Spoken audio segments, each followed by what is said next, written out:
सोचते होंगे कि ये मैं क्यों लाता हूँ, क्यों लाता हूँ? निशानी बताने के लिए लाता हूँ, कोई शौक नहीं पैदा। मैं आपको सिर्फ याद दिलाना चाहता हूँ, पिछली बार शमीन भाई आप आए थे, मैं आया था, शामू भी आए थे, और मैडम किधर है? किधर है? नहीं, एक मिनट, आपने रास्ते की मांग की थी, बराबर है? मैंने क्या कहा था कि कल से शुरू, आज खत्म होने को आया, पर याद दिलाता हूँ आपको। अभी इधर से एक रास्ता निकलेगा ऐसा, और वो जाएगा वाई जंक्शन की तरफ, और वाई जंक्शन से एक रास्ता निकलेगा, वो जाएगा विक्रोली की तरफ।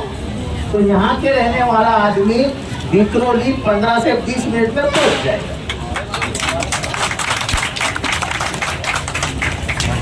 और लोग बोलते जितेंद्र रावत ने क्या काम किया बताओ हमें, बताइए जरा उनको मैंने क्या काम किया।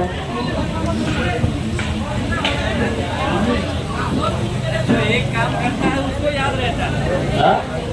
अरे मैं ये मुझे क्यों याद आ रहा, क्योंकि इधर ही मीटिंग थी और इधर ही मैंने कहा था कि ये रास्ता कल से शुरू हो गया था, और बीच में थोड़ा सा बारिश की वजह से रुका भी था। बराबर है भाई आपको ही मैंने ट्राई की ना कि रास्ता शुरू हो जाएगा, तो वो बात है कि मैं आया हूँ चुनाव का भाषण करने, मैं आया हूँ चुनाव का भाषण करने। मैं हमेशा कहता हूँ कि ये रास्ता बन गया, कल बिगड़ भी जाएगा, खराब हो जाएगा, इसको फिर बना भी सकते हैं। पानी कल आएगा, दो दिन नहीं आएगा, फिर से आएगा, आने जाने का सिलसिला चालू रहेगा, लाइट आएगी, लाइट जाएगी। लेकिन इस देश का है, इस देश का संविधान बदल गया, उस दिन ना तुम रहोगे ना हम। उन्होंने अपने हुक्मनामा में कहा था कि आपके बीच में अगर कोई मस्जिद आती है तो उस मस्जिद को हाथ भी मत लगाना। अगर आपके हाथ में कुरान लगता है तो जाके किसी अच्छी जगह पे रख दो। आजकल कुरान पढ़ा जाता है, मस्जिद की तबाही की जाती है, दरगाह तोड़े जाते हैं। हमारे नेता जो सरकार में बैठे हैं ये कहते हैं कि हाजी मलंग को शहीद कर दो। हाजी मलंग का जो मारी के पटवर्धन, वो कहता है कि किसी सूफी संत की यहाँ कब्र थी,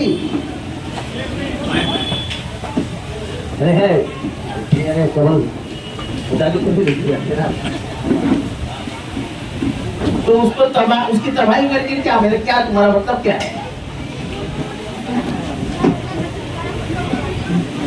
तो बात सोच की, सोच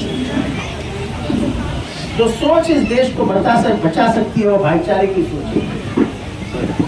ये भाईचारा हम पकड़ के नहीं रखेंगे तो ये देश का इतिहास है कि हमने गंगा जमुनी की तहजीब पकड़ के रखी है। हमको बड़ा उत्तर प्रदेश में जाइए तो जौनपुर की भाषा अलग है, अकबरपुर की भाषा अलग है, सिद्धार्थनगर की भाषा अलग है, इलाहाबाद की भाषा अलग है, लखनऊ की भाषा अलग है, गोरखपुर की भाषा अलग है, लेकिन फिर से हम सब भारतीय हैं। ये देश की ताकत है, अनेकताओं में एकता ये है इस देश की विशेषता। आप मेरी पर्दा नशीन बहनें आज इधर बैठी है, कोकण की मुस्लिम औरत तो मंगलसूत्र पहनती है,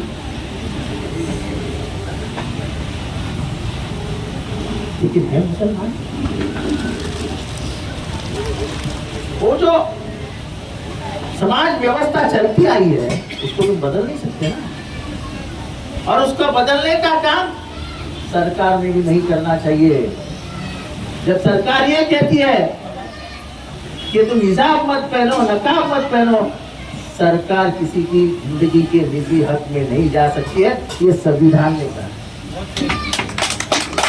मैं मेरे बच्चे का उदाहरण देता हूँ।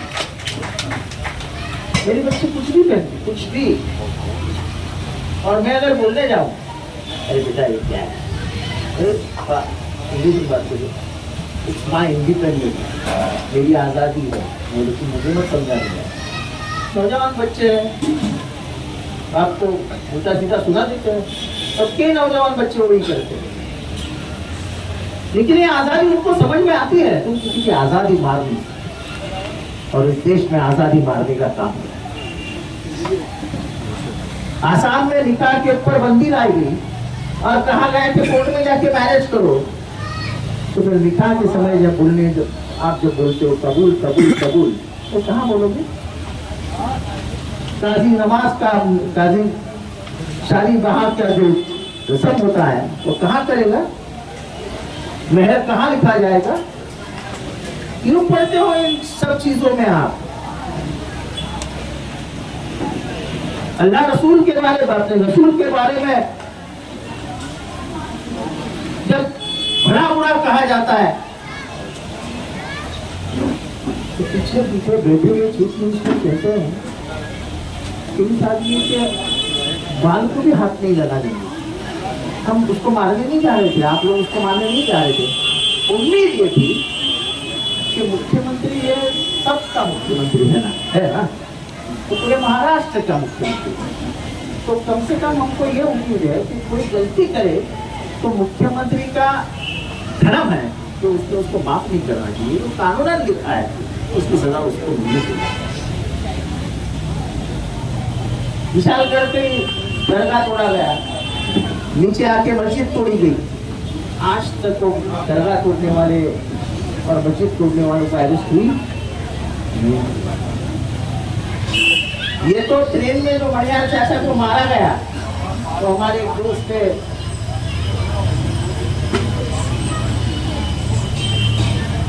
पत्रकार रवि कांदार, उन्होंने कुछ बातें मुझसे कही। उसके पहले मैं पुलिस स्टेशन पहुंच गया था, लेकिन उन्होंने जो बातें मुझे समझाई, अरे यार तुम्हारे बाप की उम्र के आदमी को मार कैसे सकते हो? हिंदू हो या मुसलमान, बाप का सम्मान करना ये फर्ज है अपना। उसके इधर फाइट मारना ये कौन सा धर्म ने तुमको सिखाया था भाई? मैं नहीं चाहता तो उस दिन वो निकल जाते बाहर। मैं गया, दूसरे दिन उनके कलम बढ़े, आज भी वो जेल में बंद है, क्योंकि हाई कोर्ट ने भी उनको जामीन नहीं दी। बात उनको जामीन मिली कि नहीं मिली ये नहीं, 10 लोगों को इससे सबक मिल गया कि हम अपने हाथ में कानून नहीं ले सकते।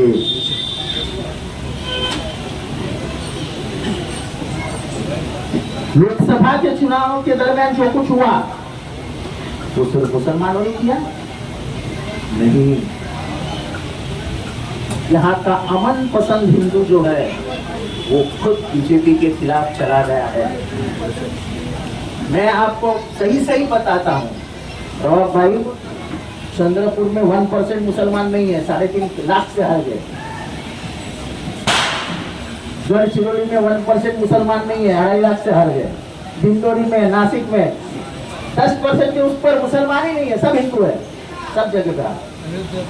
अयोध्या जैसे जगह पे जहाँ राम जन्म हुए, राम ऐसा है, हम राम भक्त हैं।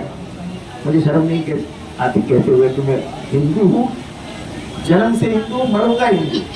लेकिन मेरा हिंदू धर्म क्या सिखाता है? वासुदैव कुटुंबकम। वासुदैव यानी ये पूरी मेरी दुनिया, ये मेरा घर है, अपना घर है। जो आप में है, क्या आप में क्या कहते हो उसको?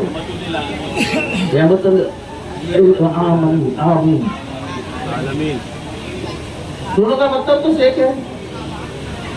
कोई धर्म गलत नहीं सिखाता, हम मुझसे गलत रास्ते निकाल दें।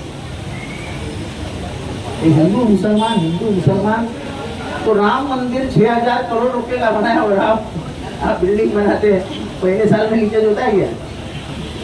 अरे बताइए ना, अरे क्या शर्मा रहे हैं? है भाई 7 साल का देना पड़ता है। राम मंदिर में पहले साल इतना लीकेज हुआ कि राम खुद पूरे बारिश में सुबह से लेकर शाम तक स्नान करता था।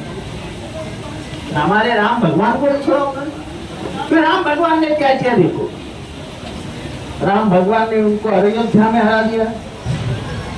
राम भगवान जहां जहां कदम लगाया ऐसे इतिहास में बोला जाता है हर जगह पे हार गए। जैसे महाराष्ट्र की बात की, रामटेक जहां से उन्होंने कसम खाई थी कि मैं सुबह सीता को वापस लेके आऊंगा, और रामटेक की सीट हार गए। नासिक जहां वो आराम करने आए थे, पंचवटी एक जंगल था, सीट हार गए। रामेश्वरम जहां से वो सिलोन गए थे, यानी श्रीलंका गए थे, सीट हार गए। राम भी उनके साथ चलने को तैयार नहीं है। वो भी थक गए हैं कि क्या मेरा बार बार इस्तेमाल करके सत्ता में आते और जुल्म करते हैं। तो जुल्म किसी भी भगवान को पसंद नहीं आता है। बात डेवलपमेंट की है, डेवलपमेंट होती रहेगी, पानी बढ़ेगा, पॉपुलेशन बढ़ता जाएगा, इमारतें बढ़ती जाएंगी, टावर्स बनेंगे, सब बनते रहेंगे।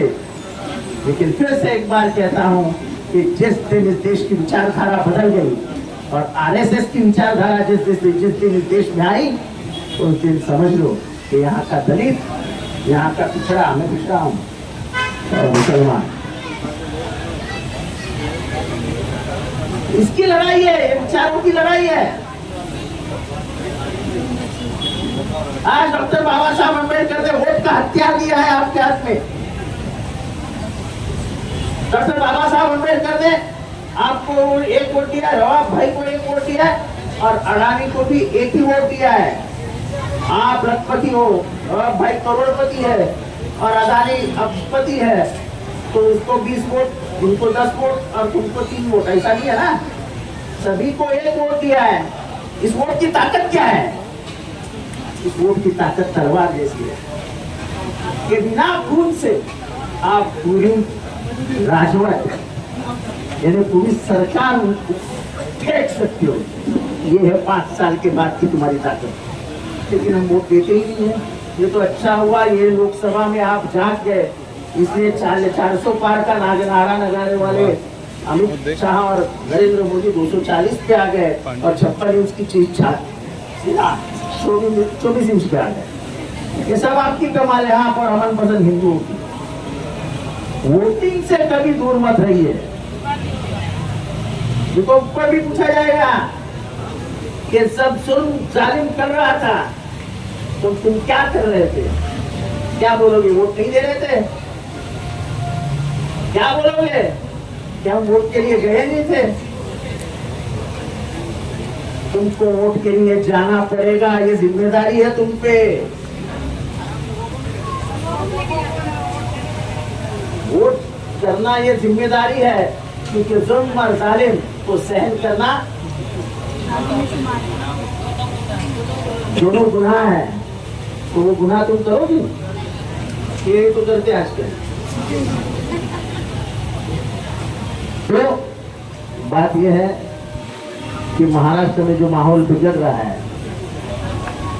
डेवलपमेंट तो बिगड़ रहा है, करता ही रहेगा, इसका वो शौक है, लेकिन लड़ना। इसी तरीकों की तमाम खबरों से जुड़े रहने के लिए सब्सक्राइब करें हमारे चैनल को। मैं असलम शेख जल्द हाजिर होऊंगा अगली न्यूज़ के साथ।